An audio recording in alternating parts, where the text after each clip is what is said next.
سنت و جماعت کے یہاں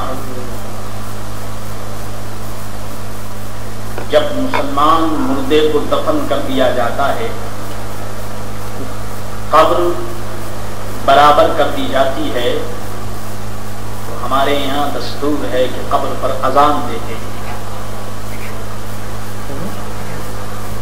آپ حدیثیں بہت سن چکے، آپ کو معلوم ہے کہ مرنے کے بعد اس مردے کو نیکی کی بھی ضرورت ہوتی ہے، اس بات کی بھی ضرورت ہوتی ہے کہ اس کو شیطان سے بچایا جائے، کیونکہ وہ مردہ ابھی نیا نیا دنیا سے جاتا ہے، ابھی اس کو گھنٹہ 2 گھنٹہ نہیں بلکہ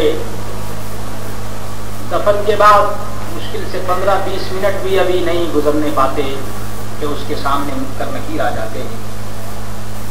ایک تو منکر نکیر سامنے ہیں، دوسرے شیطان کا بھی خطرہ ہے، تیسرے بندہ گناہگار ہے، اس کے گناہ بھی ہیں۔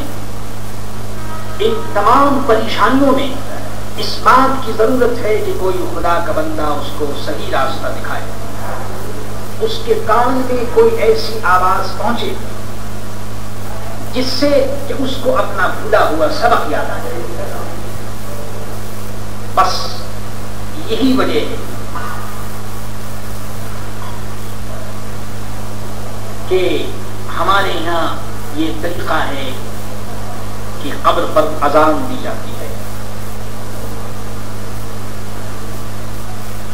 یہ آپ کو معلوم ہے کہ قبر میں سوال ہوتا ہے کہ تیرا رب کون ہے، ادھر سوال ہوتا ہے کہ من رب کا، تیرا رب کون ہے، اور ادھر سے کوئی خدا کا بندہ اگر یہ کہے کہ اللہ اکبر اللہ اکبر اللہ اکبر اللہ اکبر، بتائیے اس کے لیے کتنا مفید ہوگا۔ اللہ دونوں جہان کی نعمت سے اور دولت سے اس وقت یہ جو کلمہ ہے اذان کا اس کے لیے مفید ہوگا۔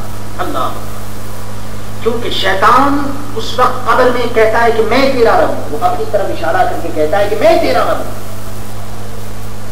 تو جب اذان دی جاتی ہے اللہ اکبر تو وہ خیال کرتا ہے کہ میرا رب اللہ ہے۔ اللہ،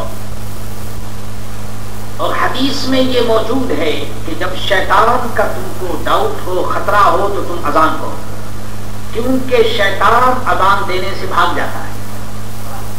تو بتائیے کہ قبر میں اس سے بڑھ کر کے اور خطرے کا کون سا وقت ہوگا؟ سب سے زیادہ خطرہ اور سب سے زیادہ جو ڈنجر وقت ہے وہ تو یہی ہے کہ قبر میں آدمی اس وقت ہوتا ہے، تو اس لیے اس وقت اذان دی جاتی ہے۔ دوسری اذان اس لیے بھی ضروری ہے کہ غم اور تکلیف اذان سے دور ہوتی ہے۔ حضرت مولا علی رضی اللہ تعالی عنہ سرکار دو عالم کی خدمت میں حاضر ہوئے، حضور نے فرمایا کہ اے علی، تمہارے چہرے میں تکلیف دیکھتا ہوں، تمہارے چہرے میں پریشانی دیکھتا ہوں، تم پریشان کیوں ہو؟ اے علی تم پریشان ہو، جاؤ فوراً جاؤ اور جا کر کے اپنے کسی عزیز سے کہو کہ وہ تمہارے کان میں اذان کہہ دے۔ سبحان اللہ، یہی وجہ ہے کہ میں کہتا ہوں کہ جب گھر میں کوئی پریشانی ہو تو اذان دے دو، اگر پریشانی نہ بھی ہو تو ویسے بھی برکت کے لیے گھروں میں اذان دینا چاہیے۔ اگر بچہ روتا ہو تو اس کے کان میں اذان دے دو، اگر بچہ زیادہ ہنسے تو اس کے کان میں اذان دے دو، اگر تم کو یہ خطرہ ہو کہ کسی کی نظر لگ گئی تو اس کے کان میں اذان دے دو۔ مسئلہ تو دوستوں کو معلوم ہے نہیں، وہ سمجھتے ہیں کہ جی اذان جو ہے وہ صرف نمازی میں دی جاتی ہے۔ اگر تم کو مسئلہ معلوم نہیں ہے تو پھر تم دیکھو کہ اذان کہاں کہاں دی جاتی ہے۔ اذان خالی نماز ہی میں نہیں دی جاتی، آپ دن رات دن آپ جانتے ہیں کہ جب بچہ پیدا ہوتا ہے تو اس وقت اذان دیتے ہیں، بتائیے کیا اس وقت نماز ہوتی ہے؟ اذان اس وقت بھی دیتے ہیں۔ تو اذان جو ہے یہ خالی نماز کے لیے نہیں ہے، ہر مصیبت اور پریشانی کے لیے بھی اذان دی جاتی ہے۔ کہیں بیماری آ جائے تو اس کے لیے اذان دیتے ہیں، محلوں میں اذان دو۔ تو میرے دوستو، اسی لیے ہمارے علماء فرماتے ہیں کہ قبر میں سب سے زیادہ وحشت ہوتی ہے، پریشانی ہوتی ہے۔ اس لیے اگر تم اپنے بھائی کی مدد کرنا چاہو تو قبر میں اذان دے دو وہاں کھڑے ہو کر کے، تاکہ تمہاری آواز کو سنے تو اس کے دل میں محبت پیدا ہو، اور وہ شیطان سے بھی بچ جائے، اس کے دل میں کچھ تھوڑی سی ہمت بھی ہو اللہ کی فضل و کرم سے، اور اس کے ساتھ ساتھ وہ منکر نکیر کے جواب بھی دے سکے۔ یہ ہے میرے دوستو فوائد جو اذان کے سلسلے میں ابھی میں نے کچھ تھوڑے سے آپ کے سامنے بیان کیے، اور وہ تو بات آپ سمجھ گئے ہوں گے کہ اذان جو ہے وہ خالی نماز کے ساتھ خاص نہیں، نماز کے علاوہ بھی اور بھی کئی جگہ اذان ہے۔ اللہ اکبر۔ تو عزیزو دوستو، مردہ مر کر کے قبر میں پہنچ گیا اور ہمیں بھی ایک دن مرنا ہے۔ اب اس کے اوپر کیا گزری اور کیا گزرے گی، اس کے متعلق امام غزالی کیمیائے سعادت میں فرماتے ہیں کہ موت کا جو ایک جھٹکا ہے، اٹیک ہے موت کا، وہ فرماتے ہیں کہ 3000 تلوار کے جھٹکے سے بھی زیادہ ہے۔ ایک اٹیک اس کا ایسا ہوتا ہے، انا للہ و انا الیہ راجعون۔ تو اب آپ بتائیے کہ اتنی پریشانی میں ایک شخص ہے،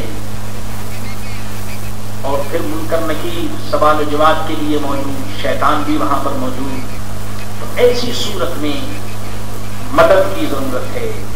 تو بہترین طریقہ یہ ہے کہ ہر آدمی جس کا کوئی خیشی عزیز کا انتقال ہو، وہ طے کر لے کہ ضرور قبر پر اذان دے گا۔ اس کے اندر اس کی مدد بھی ہے، اللہ کا فضل و کرم ہے۔ اور باقی لوگوں کی باتیں، تو لوگوں کی باتوں پر بات دھیان نہیں کرنا چاہیے، آدمی کو اپنا کام کرنا چاہیے۔ سنیے حدیث، سنیے صحیح حدیث سے ثابت ہے کہ اذان جو ہے وہ شیطان کو دور کرتی ہے، شیطان بھاگتا ہے، یہ صحیح حدیث سے ثابت ہے۔ اور یہ بھی صحیح حدیث سے ثابت ہے کہ شیطان 36 مائلز اذان سن کر کے بھاگ جاتا ہے، 36 میل بھاگتا ہے اذان سن کر، یہ بھی جو ہے حدیث سے ثابت ہے۔ اور تیسری حدیث سے یہ بھی ثابت ہے، حضور فرماتے ہیں کہ جب تم کو شیطان کا ڈر ہو تو اذان کہہ دو، شیطان بھاگ جائے گا۔ اور یہ بھی حدیث میں ہے کہ دفن کے بعد میت کے لیے دعا کرنا سنت ہے، اور اذان میں دعا بھی خود ایک دعا ہے، اس لیے یہ بھی بہترین چیز ہے۔ اور 5ویں حدیث ہے کہ سرکار دو عالم صلی اللہ تعالی علیہ وسلم فرماتے ہیں کہ جب اذان ہوتی ہے تو آسمان کے دروازے کھل جاتے ہیں اور دعا قبول ہوتی ہے۔ تو میرے دوستو پھر قبر پر اسی لیے اذان دیتے ہیں کہ تاکہ آسمان کے دروازے کھل جائیں اور ہم لوگ جو دعا کریں وہ دعا قبول ہو جائے۔ جب سعد بن معاذ رضی اللہ تعالی عنہ کا انتقال ہوا اور ان کو دفن کیا گیا، تو حضور صلی اللہ تعالی علیہ وسلم اور صحابہ قبر پر کھڑے ہو کر کے زور سے کہتے تھے سبحان اللہ سبحان اللہ، اللہ اکبر اللہ اکبر اللہ اکبر۔ صحابہ نے عرض کیا کہ یا رسول اللہ آپ یہ کہتے رہے، اس کی وجہ کیا ہے؟ فرمایا کہ اس خدا کے بندے پر قبر تنگ ہو گئی۔ آپ فرمائیے سعد بن معاذ اتنے بڑے صحابی ہیں کہ حضور فرماتے ہیں کہ جب ان کا انتقال ہوا تو ایک طرف عرش الرحمان، تو خدا کا عرش جو ہے وہ ہل گیا۔ بتائیے جن کے انتقال سے خدا کا عرش ہل جائے تو فرماتے ہیں قبر جو ہے وہ ان کے اوپر تنگ ہو گئی۔ اللہ، تو فرماتے ہیں کہ میں نے جب یہ اللہ اکبر کہا تو اس کی برکت سے اللہ تعالیٰ نے قبر ان کی چوڑی کر دی۔ تو بتائیے اذان میں تو یہی اللہ اکبر ہی تو ہوتا ہے، 6 مرتبہ اللہ اکبر ہوتا ہے، تو ہم اسی لیے اللہ اکبر ہم کہتے ہیں، اذان دیتے ہیں کہ تاکہ اس میں اللہ کی رحمت کا نزول بھی ہو، اور ان کلمات کی برکت سے اللہ تبارک و تعالیٰ قبر میں وسعت پیدا کرتے ہیں۔ مدنی تاجدار صلی اللہ تعالی علیہ وسلم فرماتے ہیں کہ اپنے مردوں کو لا الہ الا اللہ سکھاؤ۔ جب انتقال کا وقت ہو تو لا الہ الا اللہ اس کو سکھاؤ۔ تو مسئلہ یہ ہے کہ اگر وہ خود کہہ دے کلمہ پڑھ لے تو ٹھیک ہے، اور جب دیکھو کہ تکلیف ہے یا پریشانی ہے تو اس کو تنگ مت کرو کہ وہی پڑھے، بلکہ تم کو چاہیے تو تم وہاں پر کرنے طیبہ پڑھو۔ یہ جہالت کی بات ہے، کیونکہ انتقال کے وقت آدمی کو تکلیف ہوتی ہے تو بعض لوگ زبردستی کہتے ہیں کلمہ پڑھو کلمہ پڑھو، تو ایسا نہیں چاہیے۔ ایک آدھ مرتبہ کہہ دیا اور اس کے بعد ہر آدمی جو وہاں موجود ہو وہ خود پڑھنے لگے تاکہ وہ سنے لا الہ الا اللہ محمد رسول اللہ صلی اللہ علیہ وسلم، اشہد ان لا الہ الا اللہ واشہد ان محمد عبدہ ورسولہ۔ تو لا الہ الا اللہ سکھاؤ، اب بتاؤ اذان میں یہی تو ہوتا ہے لا الہ الا اللہ لا الہ الا اللہ، یہی تو ہم کہتے ہیں. اذان جو ہے تو منکر نکیر ان کے سوالات کوشچن جو ہوتے ہیں تو ان کے جواب ان کا یاد دلا. اور حضور فرماتے ہیں اذان آگ کو بجھاتی ہے. فرماتے ہیں کہ جب آگ لگی دیکھو تو بلند آواز سے تکبیر کہو کہ آگ بجھ جائے گی. کہیں آگ اگر لگے تو زور سے اللہ اکبر کہنا شروع کر دو تو آگ بجھ جائے گی. اللہ اکبر. تو آپ سمجھ لیجیے کہ خدا کے غضب کی آگ کو بجھانے کے لیے اذان بہترین چیز ہے. پھر اذان میں سرکار دو عالم صلی اللہ تعالیٰ علیہ وسلم کا ذکر کیا اشہد ان محمد رسول اللہ. اور جہاں پیارے نبی کا ذکر ہوتا ہے وہاں خدا کی رحمت کا نزول ہوتا ہے. سرکار دو عالم صلی اللہ تعالیٰ علیہ وسلم فرماتے ہیں کہ اذان کی آواز جہاں تک جاتی ہے اذان کہنے والے کی اتنی ہی مغفرت ہوتی ہے، اور جس کی مغفرت ہو جائے اس کی دعا زیادہ قبول ہوتی ہے. بس مسلمانوں کو چاہیے کہ مرنے کے بعد کسی نیک بندے سے اذان کہلوائیں تاکہ اللہ کے فضل و کرم سے اس کے اذان کی وجہ سے گناہوں کی مغفرت ہو، اور پھر جب وہ میت کے لیے دعا کرے تو میت کی بھی مغفرت ہو جائے. اس میں اپنا بھی فائدہ ہے اور میت کا بھی فائدہ ہے. سبحان اللہ.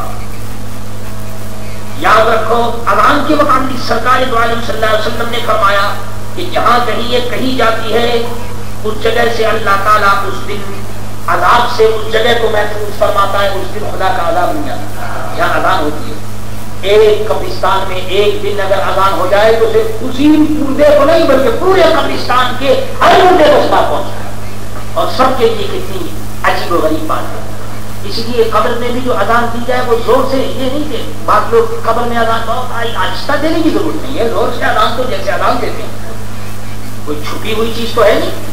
جو اذان جیسے اذان دینے کا طریقہ ہے اسی طریقے سے میرے دوستوں قبر کے بعد بھی اذان دینی چاہیے. تو اسی طریقے سے اذان دو تاکہ جہاں تک آواز جائے گی الحمدللہ اس میں فائدہ ہی فائدہ ہے.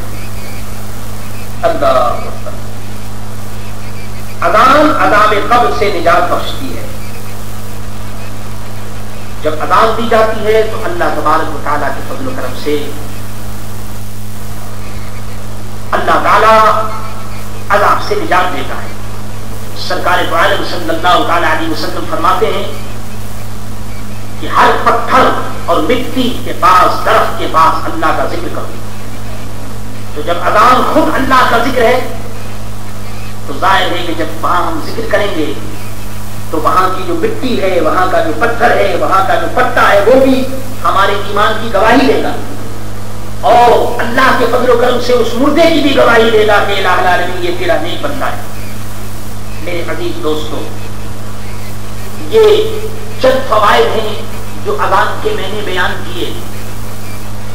اذان کے سلسلے میں لوگ بہت لاپرواہی سے کام لیتے ہیں. بہت خاص میت ہوتی ہے تو اس میں اذان دیتے ہیں، ورنہ لوگ اذان نہیں دیتے. تو قصدن اذان دینی چاہیے.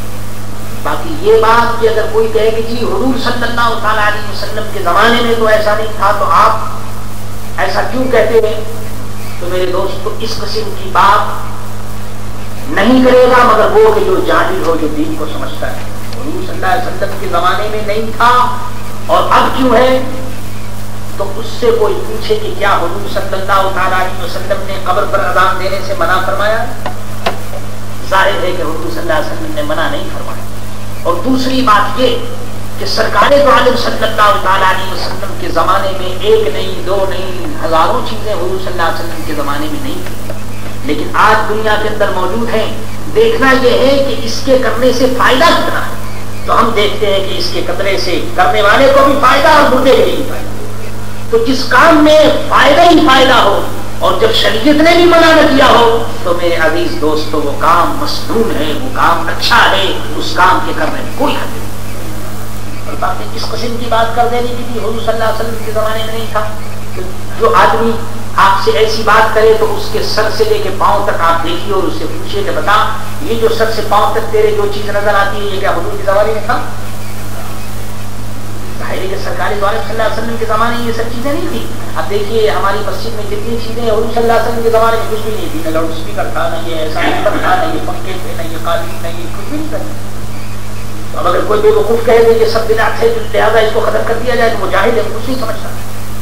بدعت کا مطلب یہ نہیں ہے، بدعت کا مطلب یہ ہے کہ ایسی چیز کہ جو سنت کو ختم کر دے وہ بدعت ہے، لیکن ایسی چیز کہ جس سے نیکی کرنے کا ہم کو موقع ملے اور جس سے ثواب ملے تو یہ تو بڑی اچھی بات ہے۔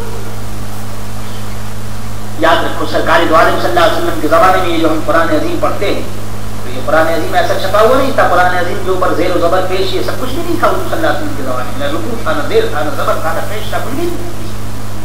یہ سب چیزیں جو بات کو ہوئی حضور صلی اللہ علیہ وسلم کے زمانے میں قرآن پاک لکھا بھی نہیں گیا تھا۔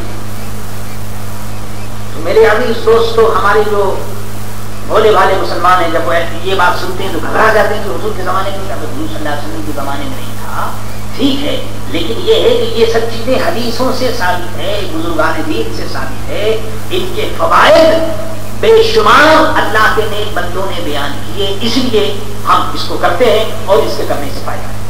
یہ بات ہمیشہ یاد رکھو کہ جس چیز کو اللہ کے رسول نے منع نہیں فرمایا وہ جائز ہے، جس کو حضور نے منع فرما دیا وہ ناجائز، اور جس کو حضور نے منع نہ فرمایا وہ جائز، اور پھر اس کے اندر تو بڑے فائدے، اپنے لیے بھی فائدہ، آج اتنی حدیثیں سن چکے ہیں اس کے اندر کتنا فائدہ ہے، تو ایسے فائدے کی چیز کو یہ کہہ دینا کہ جی قبرستان کے باہر تو اذان کہہ سکتے ہیں اور قبرستان میں نہیں کہہ سکتے، اس کا مطلب یہ ہے کہ مردوں سے دشمنی، قبرستان سے باہر کر سکتے ہیں اور قبرستان کے اندر نہیں کر سکتے، کیا بات ہے؟ قبرستان میں کوئی ناجائز جگہ ہے معاذ اللہ، جو باہر کہہ سکتے ہیں وہ قبرستان کے اندر بھی کہہ سکتے ہیں، بلکہ وہاں تو زیادہ فائدہ ہے۔